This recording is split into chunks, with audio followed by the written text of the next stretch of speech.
rekan-rekan media yang saya hormati, saya Komandan Pusit Dorsal, atas izin Kepala Staf Angkatan Laut, saya akan menyampaikan beberapa hal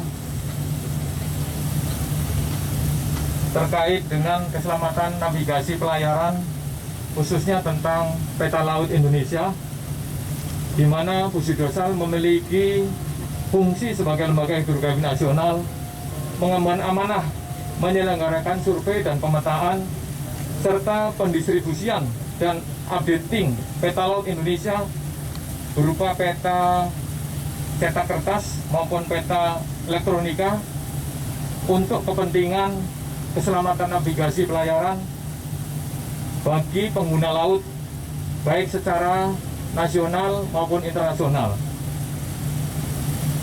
Hal ini saya sampaikan pada pagi hari ini berawal dari adanya laporan atau pengaduan dari United Kingdom Hydrographic Office atau UKSO kepada Pusit Dorsal bahwa ada 2 kapal asing yang mengalami gesekan di bawah lunasnya kapal dengan dasar laut atau touching bottom.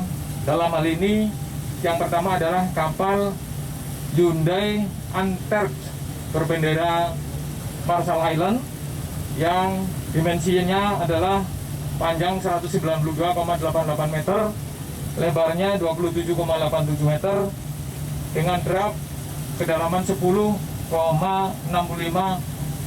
meter, dan ini terjadi pada bulan November tahun 2020.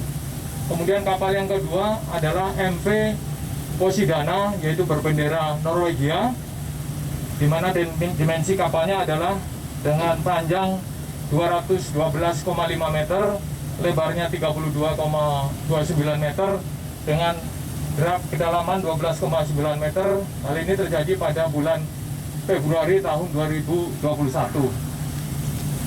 Atas laporan tersebut, Pusit Dorsal menerbitkan Berita Pelaut Indonesia dengan nomor 18 tanggal 30 April 2021 bahwa pada posisi tersebut ada kedangkalan 8,6 meter yang membahayakan keselamatan pelayaran, tepatnya pada posisi di perairan Selat Bangka, yaitu 02 derajat 16 menit 13,5 detik lintang selatan dan 105 derajat 17 menit 23,7 detik bujur timur. Menindaklanjuti kejadian ini, Pusit Dorsal mengirimkan unit survei tanggap segera untuk melaksanakan investigasi di lokasi kejadian tersebut, yaitu di Selat Bangka, yang terdiri dari tim unit survei, kemudian 1 KRI yaitu KRI Poluk 935, yang mana ini kapal survei baru TNI Angkatan Laut yang beberapa waktu yang lalu diresmikan oleh Bapak Kepala Staf Angkatan Laut masuk ke jajaran Pusit Dorsal. Dari kegiatan investigasi ini, dengan menggunakan peralatan survei multibeam, ditemukan kerangka kapal di posisi Selat Bangka dengan dimensi panjang 132 meter dan lebarnya 15 meter di kedalaman 7,5 meter, yang berada pada posisi sekitar recommended track alur pelayaran Selat Bangka, dan ini tentu saja berpotensi membahayakan keselamatan navigasi pelayaran. Investigasi kerangka kapal ini diyakinkan kembali oleh KRI Poluk dengan menurunkan peralatan survei yaitu Remote Operated Vehicle atau ROV dan side scan sonar, di mana di situ terlihat bahwa kerangka kapal sudah ditumbuhi oleh terumbu karang yang sangat tebal, sangat sebat, dan di situ ditemukan nama kapalnya adalah MV Pagaruyung 05 yang telah dipublikasikan beritakan tenggelam pada September 2003, sehingga tindak lanjut Pusit Dorsal segera mempublikasikan melalui Berita Pelaut Indonesia, yaitu Berita Pelaut Indonesia nomor 449 tahun 2021. Diharapkan agar kapal-kapal yang melintas menghindari posisi tersebut sehingga tidak terjadinya kecelakaan di Selat Bangka tersebut. Selanjutnya, Pusidrosal atas kerjasama yang sudah sangat baik dengan kementerian lembaga terkait, dalam ini ada Kementerian Perhubungan dan Dirjen Perhubungan Laut, khususnya Direktur Navigasi, Pusidrosal mengirimkan surat pemberitahuan serta memohon dan agar posisi kapal tersebut diberi tanda dengan pelambung suar untuk memberi informasi pada pengguna laut, khususnya di Selat Bangka, mengingat sesuai Perpres nomor 16 tahun 2017, Selat Bangka adalah merupakan salah satu selat prioritas pemerintah yang tertuang di dalam kebijakan kelautan Indonesia. Rekan-rekan sekalian yang saya hormati, penyampaian ini sangat penting karena Pusidrosal memiliki fungsi sebagai lembaga hidrografi nasional mewakili pemerintah untuk menjamin keselamatan navigasi pelayaran di seluruh perairan Indonesia. Sebagai konsekuensi, Indonesia adalah poros maritim dunia dengan mewujudkan pembangunan koneksitas maritim. Risiko yang akan dihadapi apabila terjadi kecelakaan di laut maupun di selat akan sangat berpengaruh terhadap beberapa hal yang meliputi antara lain tentang keselamatan personil dan material kapal itu sendiri. Yang kedua, bisa terjadi pencemaran laut apabila terjadi kebocoran dari kapal tersebut, baik berupa minyak maupun tumpahan bahan bahaya lainnya.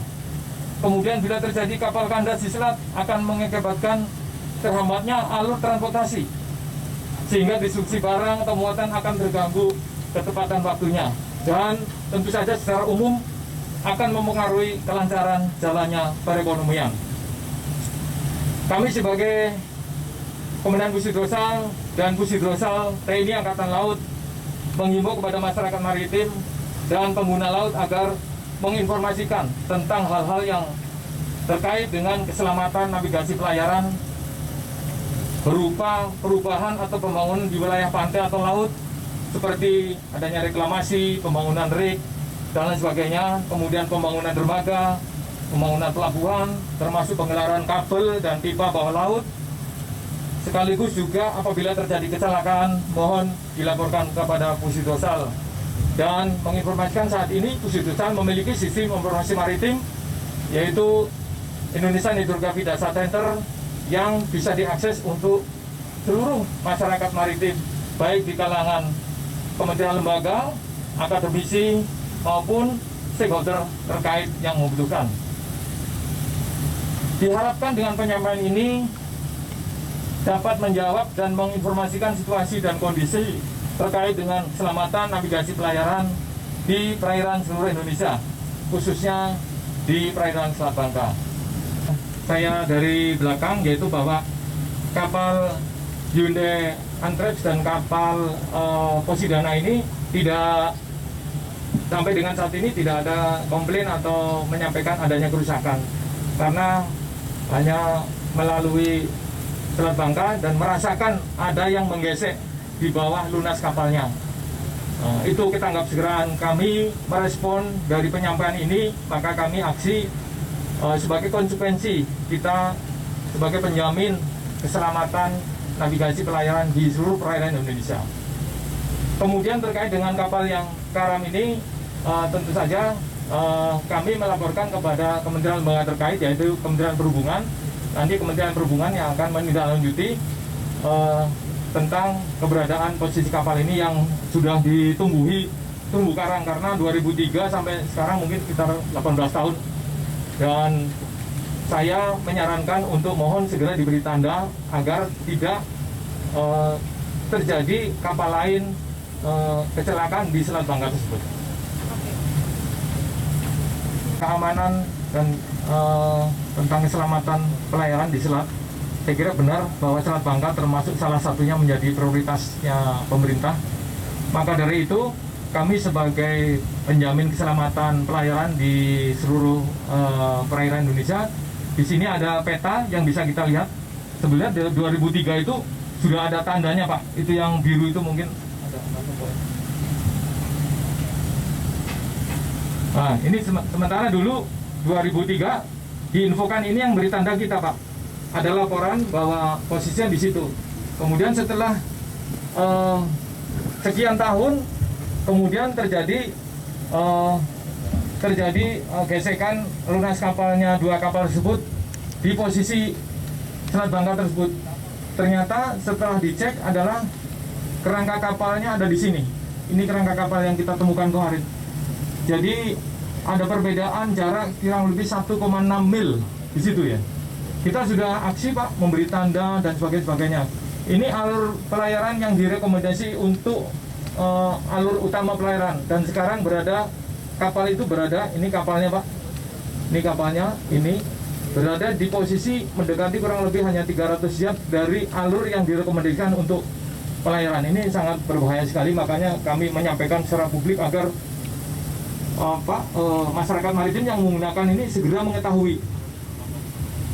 Dan alur-alur ini tergambar di peta laut semuanya Pak. Ini dimana kita memproduksi dua macam peta, yaitu peta kertas dan peta INC. Di INC kita sebutkan semuanya, tergambar semuanya Pak. Berarti izin Pak, berarti ada kemungkinan akan bergeser lagi kah kalau misalnya hanya diletakkan di situ saja? Maksudnya kalau hanya di tanda berarti ada kemungkinan bergeser lagi kan? Dan mitigasinya ini seperti apa? Ini kita pelajari Pak. Kenapa pada saat itu informasi di sini ternyata sekarang ada di sini, bisa kapal yang bergeser atau buoynya yang bergeser, karena ini juga dalam rangka terus diteliti oleh Pusdosal untuk menindaklanjuti terkait dengan jaminan keselamatan navigasi pelayaran di sini. Tidak ada Pak saat Bangka ini Pak? Ya. TSS-nya ada Pak, Traffic Separation Scheme? Ya, TSS ini di sini belum ada Pak, karena dalam membentuk TSS itu ada persyaratan-persyaratan tertentu secara internasional Pak. Sekarang yang baru saja diresmikan TSS itu di Selat Sunda. Itu pun juga harus ke IMO atau IHO sana agar dunia bisa menerima. Yaitu Pusdosal juga yang berperan di situ dengan Kementerian Perhubungan Pak. Baru saja diresmikan di TSS di Selat Sunda. Ada yang di sini, bila nanti ke depan diperlukan untuk TSS, saya kira ini masukan yang bagus, bisa menjadi proses untuk lebih aman di perairan Selat Bangka ini yang relatif sempit ini Pak. Tapi ini sangat strategis, dan Pusdosal saat ini terus merencanakan survei di seluruh alur Selat Bangka ini. Sekarang tim kami masih ada di sana Pak. Tiap hari berada di Selat Bangka ini untuk terus mensurvei setiap segmen-segmen. Ada beberapa segmen, kurang lebih 2 bulan sampai 3 bulan Pak, untuk surveinya saja. Dan seluruhnya ada kurang lebih 100 segmen lebih yang harus kita survei. Memang ini data sebagian masih data Belanda Pak. Kita masih terus mengupdate peta agar peta kita terupdate terkini. Ini KRI Poluk Pak, yang kemarin bekerja di sini dengan tim unit survei yang dari Pusdosal juga. Ini kapalnya, kapal buah ini sangat besar. Dan ini kapal-kapal internasional yang mungkin memotong jalur lebih efektif ke sini, karena ini ke sana ke utara, ini Laut Natuna Utara di sini. Nah ini mungkin dari Singapura akan ke Jakarta lebih aman lewat sini karena cuaca, karena efektivitas dan efisiensi Pak. Terima kasih Pak.